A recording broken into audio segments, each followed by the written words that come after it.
When I was 7, my grandmother gave me a porcelain doll for my birthday. It had glassy blue eyes, a painted red mouth, and a velvet dress that smelled faintly of lavender and dust. I remember thanking her politely, but even then, something about the doll unsettled me. It was too still, too perfect, and its eyes, its glassy, cold eyes seemed to follow me. My parents placed it on a shelf in my room beside my books and other toys. I tried not to look at it when I went to sleep.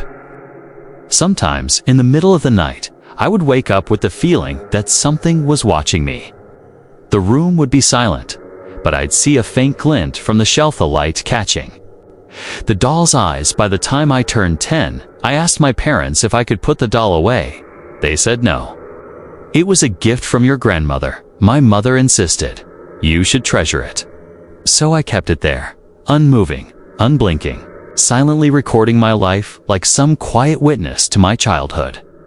When I moved out at 18, I left the doll behind in my parents' attic. I forgot about it for years until last month my mother called me. She was clearing out the attic and found the doll again. She asked if I wanted to keep it, and without thinking, I told her no. Throw it away, I said. She did in single quotes too, instead. She mailed it to me when the package arrived. I didn't recognize the return address. It came in a plain box, no name, just a fragile sticker on top. I opened it on my kitchen counter.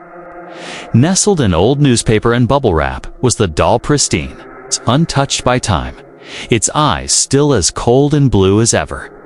I felt that old discomfort return.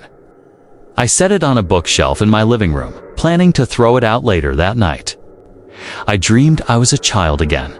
I was sitting in my childhood bedroom, crying. The doll was on the shelf, but its eyes glowed red in the darkness.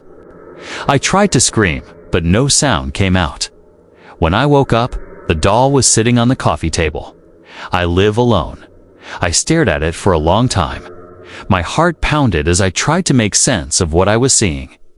I was certain I had left it on the bookshelf, but maybe I moved it and forgot. Maybe I was sleepwalking. I told myself that. But the next morning, the doll was on my pillow. That's when I noticed something new. A small red dot, like a lens, had appeared in its right eye. It hadn't been there before. I was sure of it. I picked up the doll and looked closer. The eye glinted in a strange way, like the reflection of a camera lens. I tapped it. It felt hard, warm. I decided to test a theory. I left the doll on my kitchen counter, pointing toward the living room, and went about my day. That night, I downloaded a motion detector app and set my phone beside it. I turned off the lights and went to bed at 3:12 a.m. The app sent me an alert, movement detected. I ran to the kitchen.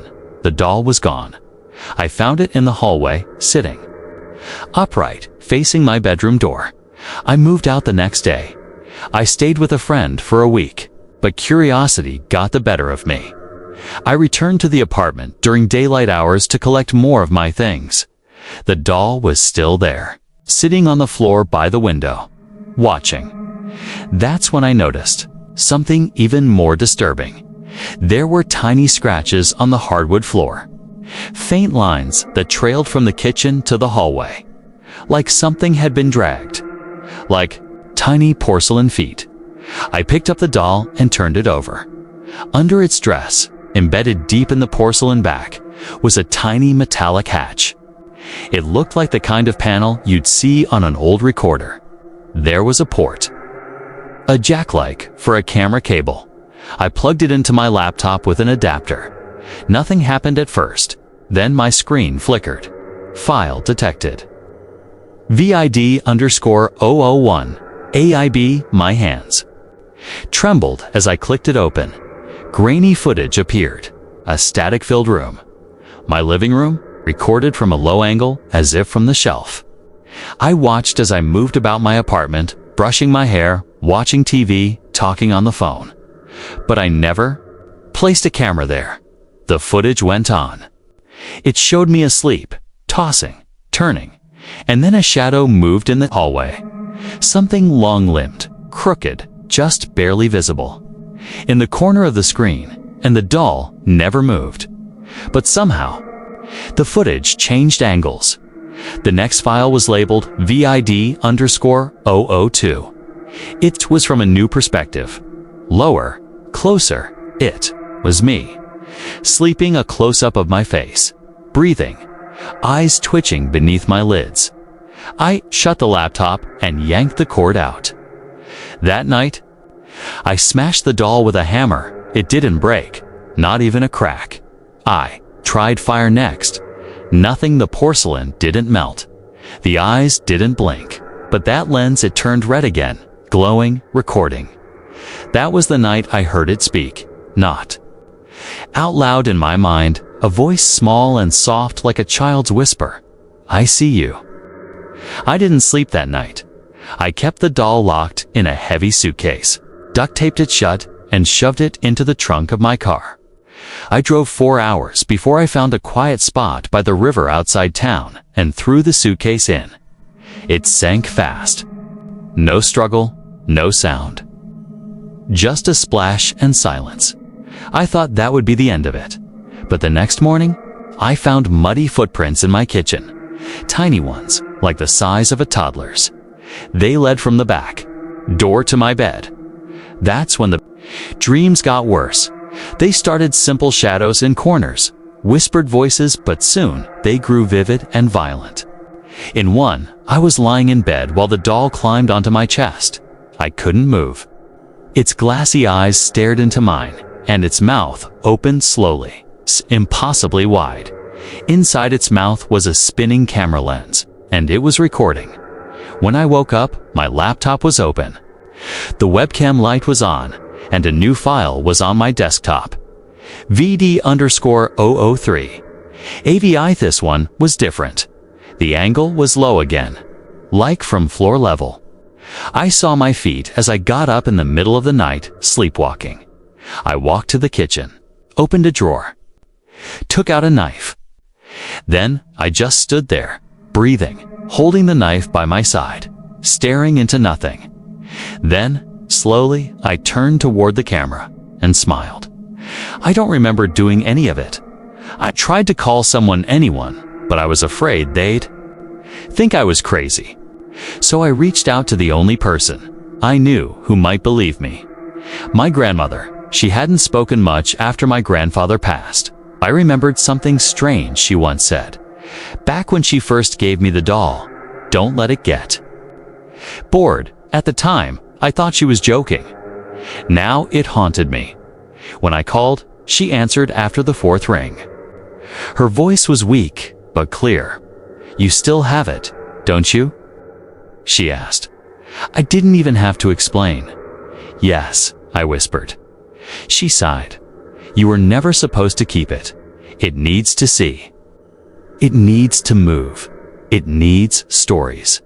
What is it? I asked, heart racing.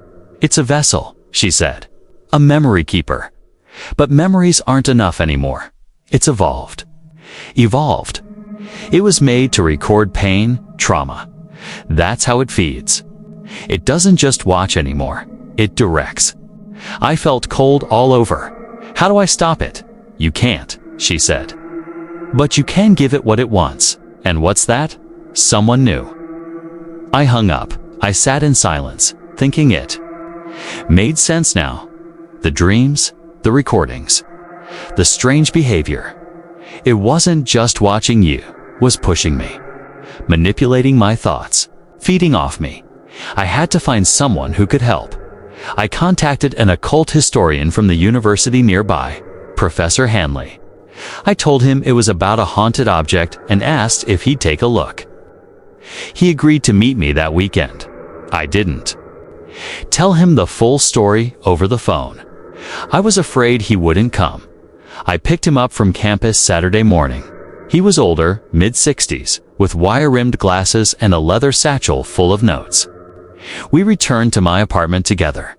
The doll was already waiting inside, sitting on the couch, smiling. I didn't leave it there. I said. Professor Hanley didn't respond. T approached it slowly, carefully. Key took out a small EMF meter and waved it near the doll. The device beeped rapidly. He nodded, scribbling notes. "It's active," he muttered. "Very active." He examined the eyes, tapped gently on the porcelain, and then paused. "This is not just a cursed object," he said. "This is a conduit." "For what?" He didn't answer. Instead, he reached into his bag and pulled out an old photograph. Faded, torn at the edges. He held it beside the doll. My breath caught. It was a photo of a child, maybe 5 or 6 years old, holding the same doll. Same velvet dress, same blue eyes, same expression. "This photo is from 1924, he said. "Who's the child?" He flipped. The photo overdot in handwritten ink, Annalise.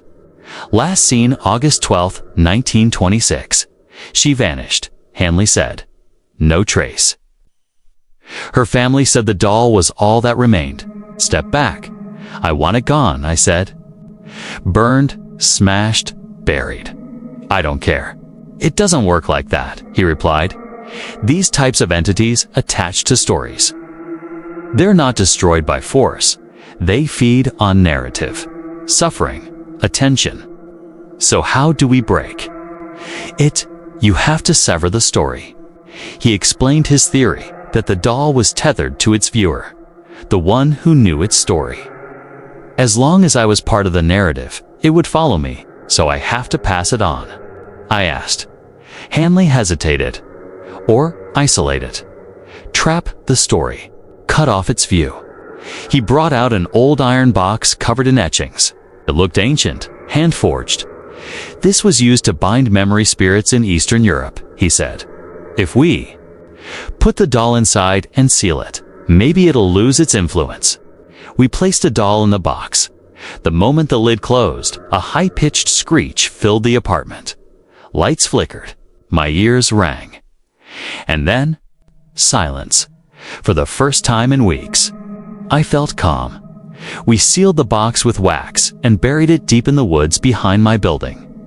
That night, Kay slept soundly. No dreams, no whispers, no recordings. But 2 days later, I got a package at my door. No return. Addressed inside was a flash drive, labeled VID_004AV. I didn't want to plug in the flash drive, but something compelled me. Curiosity, dread, maybe even the doll's lingering influence. My fingers moved before my brain could stop them. The file opened instantly. The screen was dark for a few seconds, just the sound of wind and soft breathing. Then, a single flickering candle illuminated the scene. It was me, digging in the woods behind my building, the same spot where we'd buried the kill. But I didn't remember doing that. I didn't remember going back there in the video. I finished unearthing the iron box. I opened it slowly. The doll blinked. The camera zoomed in. Its eyes weren't glass anymore. They were real. I slammed the laptop shut and backed away. My mind was unraveling. I could feel it, like a thread pulled too tight. My breathing became shallow. I needed to know, was the box still buried? Against every instinct, I grabbed a flashlight and returned to the woods. It was just past midnight. The kind of night where every tree seemed to lean closer, where every gust of wind whispered secrets. The ground was disturbed, not freshly dug, but not untouched either. The grass was flattened in a perfect circle. Small footprints bare, childlike lead away from the hole. The iron box was gone. I fell to my knees, heart pounding, when I noticed something in the dirt. A small object, half buried. I picked it up. It was a lens, smooth, round, reflective from a camera. I knew then I was being watched again. I ran back to the apartment, locked every door, drew every curtain, smashed the laptop, and flushed the flash. "Doctor," I tried to call Professor Hanley. No answer. I left voicemail after voicemail. No reply. The next morning, I drove to the university. I asked for Hanley at the front office. The receptionist frowned and checked her records. There's no one here by that name. She said, that can't be right, I said. He's a professor. Paranormal studies. He was helping me with? She cut me off. There is no paranormal studies department at this university, sir. I stood there, stunned. He gave me his card. I insisted. He had books, files he helped me bury, sir, she said gently. Are you all right? I walked out before I said something that would land me in a hospital. Back at my apartment, things were worse. The walls felt closer. The air felt thicker. My phone started showing photos I didn't take, selfies of me asleep. Standing in the hallway, staring into corners of rooms I couldn't even remember entering. And the doll. She was back. No suitcase, no box, no fanfare. Just sitting on my living room couch, waiting. Her eyes followed me now.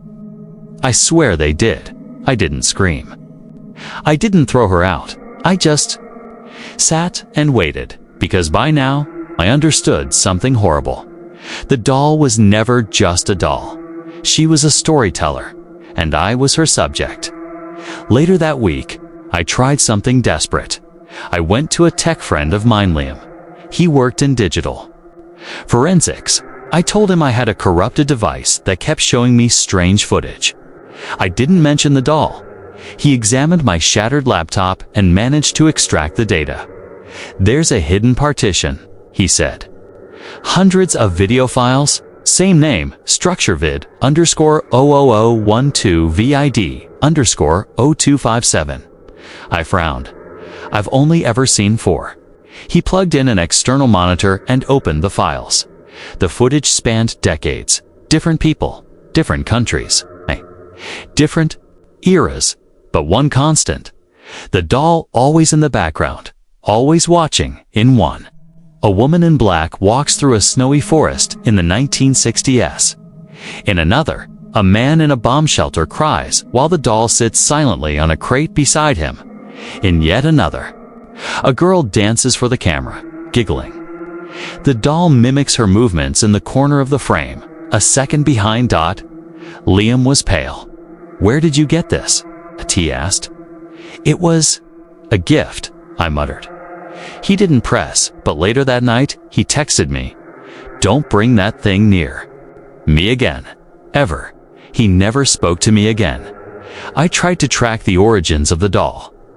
I reached out to museums, collectors, paranormal bloggers. I received dozens of responses, most of them dead ends, until I got a reply from an anonymous email.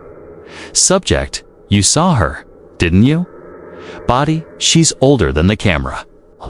The lens, she watched before we had names for watching. You don't escape her. You become her next scene.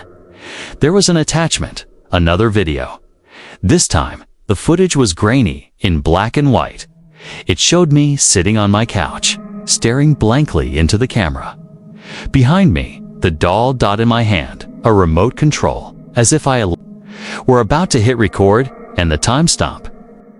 Tomorrow. That night, I stayed awake, terrified. When the clock struck midnight, I stared into the hallway, and for the first time, she moved. The doll turned its head, tilted it, and smiled wider than before. It was no longer just a porcelain figure. It had teeth. I didn't sleep that night. I watched the doll from across the room. She didn't move again. She didn't have to. That one moment, her head turning, the grin stretching wider, was enough. At dawn, I went to a motel, left everything behind. Phone, clothes, keys, everything but a notebook and a pen. I didn't even bring money. I just walked until I found a place cheap enough to take cash and not ask questions. Room 6, no cameras, no mirrors, just for blank walls. And still, she found me. The second night in the motel, the TV turned on by itself. Static hissed across the screen.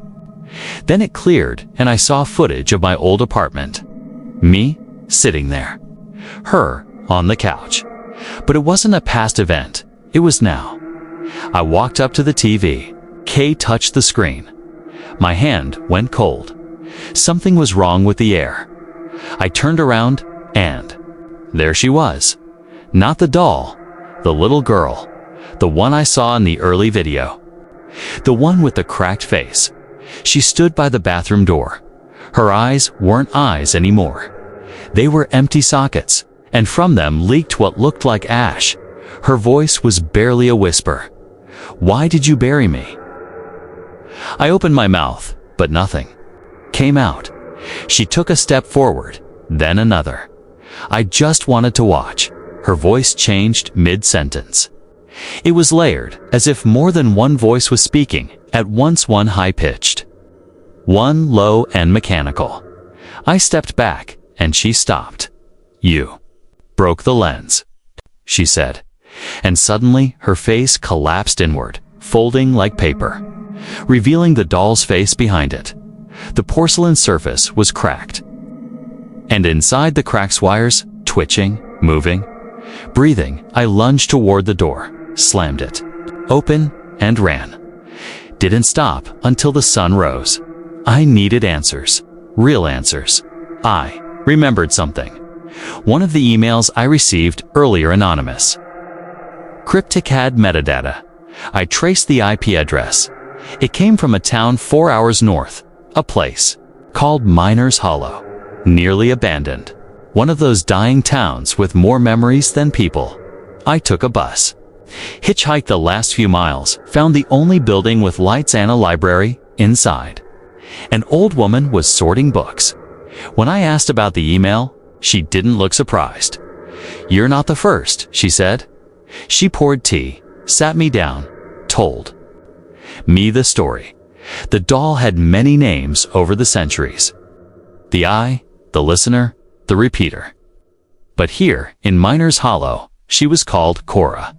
She was made in 1871 by a watchmaker named Elias Grange, a man obsessed with time and memory. He built her using rare materials, obsidian from cursed caves, silver from unblessed mines, gears taken from broken clocks that had once run backward. Cora was never meant to be a toy. She was a recorder. She was made to observe, then repeat what she saw. Only she didn't repeat the past. She showed what would. At first, people were fascinated, then terrified. She showed things no one wanted to see: deaths, betrayals, fires, hauntings. And she remembered everything, even things she was never present for. Eventually, Elias tried to dismantle her.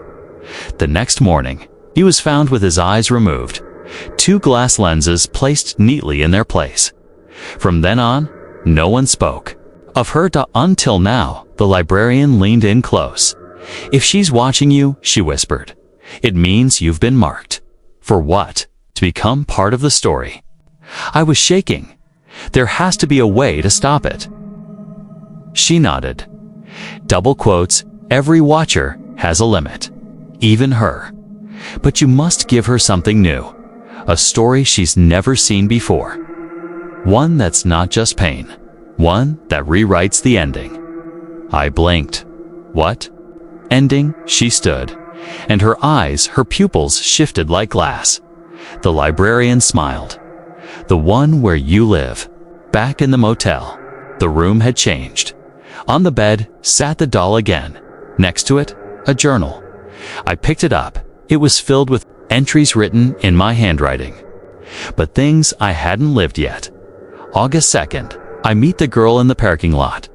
August 4th, I dig a hole and place the camera. August 6th, the watcher becomes me. It went on pages and pages of future, some of them horrifying, but near the end, something new. August 10th, the doll forgets. That stopped me cold. Could it be done? Could I make her forget? I read the entry aloud, and as I did, the doll fell from the bed. Onto her side, her eyes fluttered, then closed for the first time. I waited. An hour passed, then 2. No movement, no static. I packed my things and left the motel. The sun felt different on my face, like a curtain lifting. But that night, something pulled me from sleep. A noise, click, click, click, click, 9. I looked over. The doll was gone, but the journal was open. The last entry now. Read, August 11th, you thought this was your story. The words on the journal page blurred as I stared, unblinking. The ink seemed fresh, the strokes still wet, as if someone or something had just written them. I didn't write that. I didn't even own a pen like that. I shut the journal, locked it in the motel drawer. But a sound came from behind me. Click, click, click. I turned slowly. The TV was on, though I'd unplugged it that morning. The static buzzed. Then the screen flickered. This time, it wasn't showing the apartment. It was showing me in the motel room. But not just that, there was something behind me in the footage. A tall shadow, long-limbed, holding what looked like a lens in one hand. And in the other a porcelain face, not a full doll. Just the face. The footage zoomed in. The camera got closer. The shadow raised the mask, and when it pressed it to its head, the face became mine. I screamed and turned. Nothing there. The air was still, silent, but the journal drawer was open, and on top of it, the porcelain doll sat again. This time, her mouth wasn't a smile. It was a perfect O, as if in silent awe, or hunger, or fear. I ran into the night. No direction, no plan, just away. But everywhere I turned, things had changed. The motel, gone. The road, endless. The signs, all read the same thing, recording. In progress, I fell to my knees, screamed into the darkness. What do you want from me? And the answer came not in a voice, but a whisper in my head, layered and glitching, repeating over and over. We want a story. You promised a new story, you lied. I woke up somewhere unfamiliar. A small, candlelit room. Walls lined with shelves full of dolls. Hundreds of them, all identical to the one that haunted me. But they weren't watching me. They were watching a chair in the center. My chair. And I was tied to it. A man stepped out of the shadows. He wore thick glasses and carried a notebook. You've been chosen, he said. I tried to scream, but no sound came out. He continued. She gets bored. You see, she's seen everything. Every death, every twist, every betrayal. She wants something new? I shook my head. You were supposed to give it to her, he said. But you gave her fear. Again, predictable. She's tired of fear. He placed the doll in my lap. She wants transformation. He opened the notebook and showed me the last page. It was blank. She wants you to finish this. My hands moved on their own. They picked up a pen, and I wrote, not words from my mind, but from hers. Visions flooded me. Cities reversed into dust. Voices whispering in binary. A world where everyone was recorded by eyes that weren't alive, but remembered better than any human ever could. I wrote of futures where identity was chosen by dolls, and where memory could be bought, sold, rewritten. I wrote until my fingers bled, until the candle burned out, until the dolls clapped. Yes, they clapped. A slow, rhythmic applause that echoed around the room. The man smiled. She's pleased. And then he left me there. I don't know how long I've been in this place. Time doesn't exist here anymore. The doll doesn't follow me, because now she is me. I've become the story. I've become the lens. I see everything. I remember everyone. I write their endings, even yours. Yes, you who read this. You who followed the story to the end. I see your room. I see your face reflected in the screen. And now, you're part of it. Say something? Go ahead. I'm listening. Recording in progress. And thanks for watching. Hoped you liked it. If you watched till the end, please comment "end" so that we could understand you were with us till the end. As well as, please let us know, where are you watching from? Before leaving, please hit the subscribe button. Comment your thought and .neat. Your thought and share with your nearest and dearest one. See you in the next one. Until to the next one, stay happy. Goodbye.